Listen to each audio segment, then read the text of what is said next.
नमस्कार। Police public news channel में आपका स्वागत है। मैं हूं राजेंद्र देव राय। इस वक्त की बड़ी खबर इंदौर से आ रही है, जहां भारतीय जीवन बीमा निगम लियाफी के द्वारा आज इंदौर मंडल पर अपनी विभिन्न मांगों को लेकर धरना प्रदर्शन का आयोजन किया गया है। भारतीय जीवन बीमा निगम अभिकर्ता लियाफी के संगठन फेडरेशन ऑफ इंडिया के द्वारा इंदौर मंडल की 32 शाखाओं और सैटेलाइट शाखाओं के 12,000 से अधिक अभिकर्ताओं के इस संगठन के द्वारा आज इंदौर मंडल के प्रांगण में धरना प्रदर्शन का आयोजन किया गया। इंदौर मंडल के अध्यक्ष वीरेंद्र सुराणा, सचिव दीपक कुमार के द्वारा राष्ट्रीय लियाफी फेडरेशन के आह्वान पर आज लियाफी इंदौर मंडल पर धरना प्रदर्शन का आयोजन किया गया। बड़ी संख्या के अंदर इंदौर मंडल के अभिकर्ता एवं सभी ब्रांचों के पदाधिकारी इसके अंदर सम्मिलित हुए। कार्यक्रम की शुरुआत सफल संचालन मंडल सचिव दीपक कुमार ने किया। लियाफी जिंदाबाद के साथ हम अपना अधिकार मांगते, नहीं किसी से भीख मांगते, LIC होश में आओ के नारों के साथ कार्यक्रम की शुरुआत की गई। कार्यक्रम में लियाफी मंडल के उपाध्यक्ष राजेंद्र देव राय ने सबसे पहले अपने चिर परिचित अंदाज के अंदर कार्यक्रम की शुरुआत की। कार्यक्रम को संबोधित करते हुए अभिकर्ताओं को कहा कि यह समय अभिकर्ताओं के लिए प्रतिकूल समय है। इसमें अभिकर्ताओं को संगठित रहने और संगठित होकर अपनी ताकत दिखाने का यह समय है। यदि आज हम इसके अंदर पीछे रहे तो निश्चित ही बड़ी देर हो जाएगी।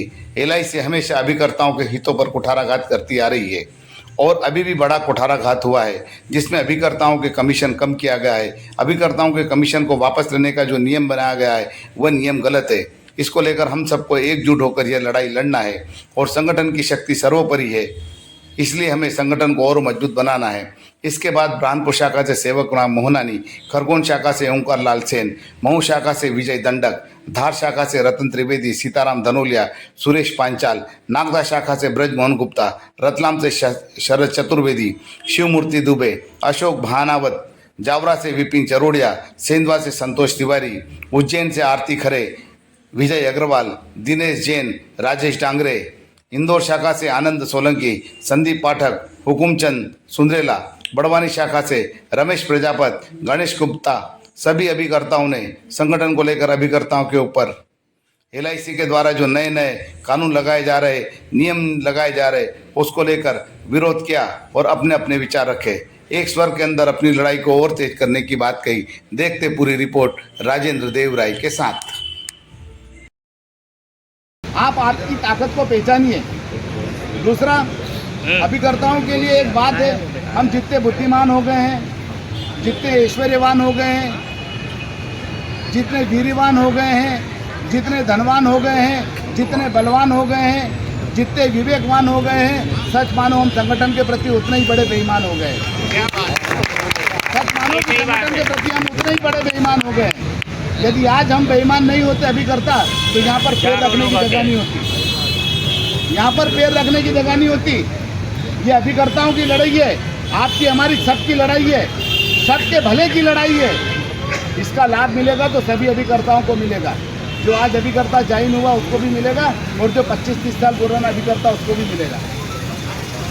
लेकिन हम अपनी लड़ाई के अंदर कमज़ोर इसलिए हैं कि हम खुद एक साथ इकट्ठे होकर के अपनी शक्ति बताना नहीं चाहते। ये बात मोदी जी भी बोल रहे हैं, ये बात योगी जी भी बोल रहे हैं, लेकिन आज भी हम सब लोगों को ये बात समझ में नहीं आती।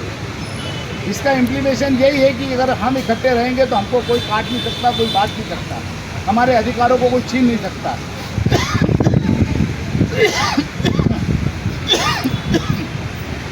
आप अपने अधिकारों के लिए अपनी शक्ति का इस्तेमाल कीजिए और संगठित होकर के आप संगठन के साथ में आइए, तभी हमारी विजय होगी।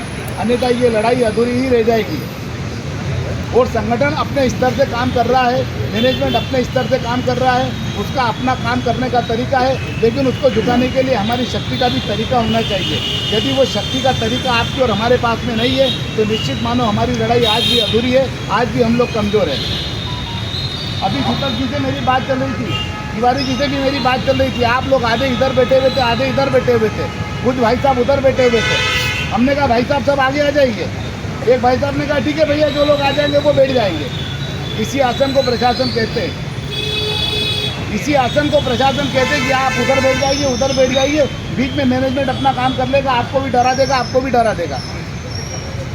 जब आप इकट्ठे एक साथ आकर के बैठ नहीं सकते हैं तो आप इकट्ठे एक साथ बैठ करके लड़ाई क्या लड़ सकते हो?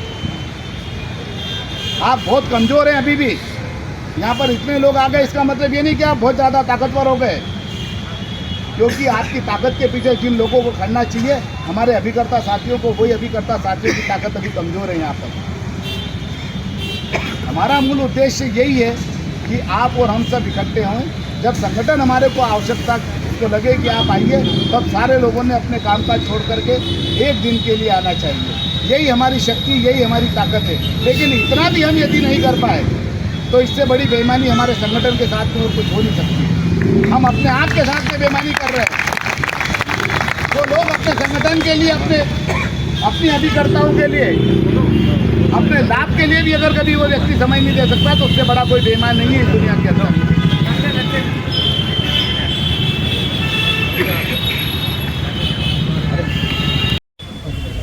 बात करते हैं इंदौर मंडल के अध्यक्ष वीरेंद्र सुराणा जी से।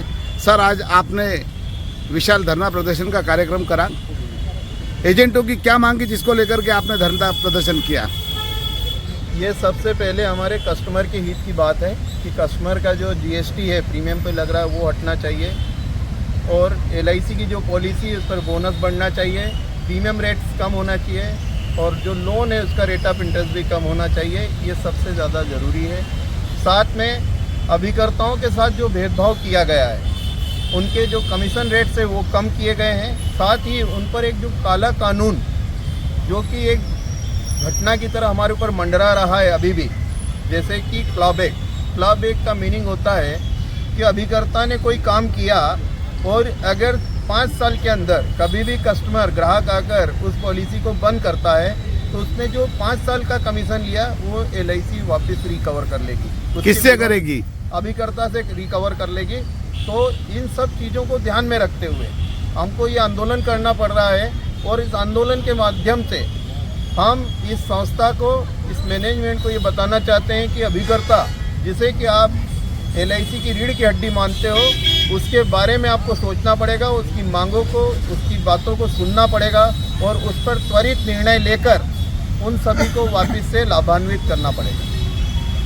यदि एलआईसी ने इस मांगों को नहीं मांगी तो आगे आपके क्या चरणबद्ध कार्यक्रम रहेंगे? अगर एलआईसी या आईआरडीए या गवर्नमेंट हमारी बात नहीं मानती है तो हम आगे चरण में दिल्ली और बॉम्बे में भी धरना देंगे। हम एलआईसी मैनेजमेंट के कार्यालय को भी घेरेंगे, संसद भवन को भी घेरेंगे, और आईआरडीए का जो